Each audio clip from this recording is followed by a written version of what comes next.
Қайырлы күн достар, менің арнама қош келдіңіздер. Бүгін үй жағдайында ешқандай қоспа қосылмаған, таңқурай, яғни малина қосылып жасалған өте дәмді, яғни тез дайындалатын зефир дайындайтын боламыз. Видеоны соңына дейін көріңіздер. Арнама тіркеліп, қоңыраушаны басуды ұмытпаңыздар.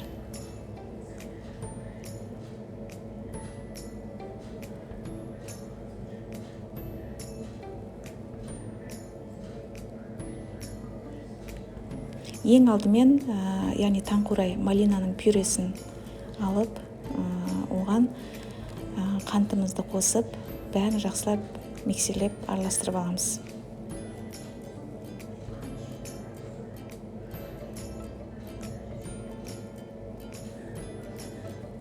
Қантымыз ерігеннен кейін, дәл осы қоспаға бір жұмыртқаның ағын қосамыз. Енді біз сиропты дайындаймыз. Суымызға агар-агар қосамыз.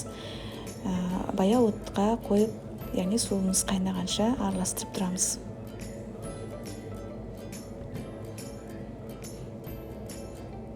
Суымыз қайнағаннан кейін үстіне қантымызды салып, яғни қантымыз ерігенше бәрін жақсылап араластырамыз.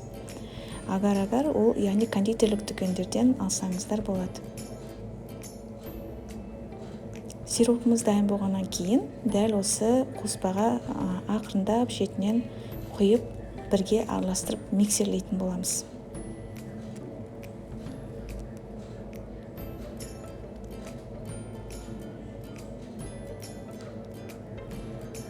Біздің қоспамыз міне дәл осындай өте көлемінен 2 есе үлкейіп, өте үлкен болуы керек. Бұл жерде енді жылдамдық қажет. Бірден қалташаға осы массаны салып, өз қалауларыңызша формаларды құйып шығатын боламыз.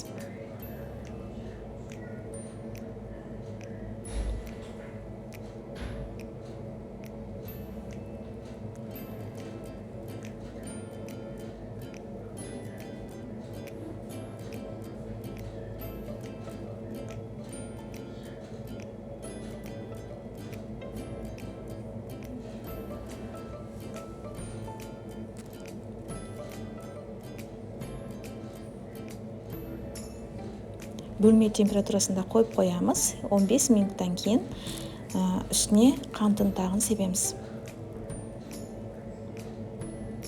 Яғни 15 минуттан кейін бұл зефир өзінің қалпын сақтап тұратын болады, ал толық қолдану, яғни 1 тәуліктен кейін қолданамыз.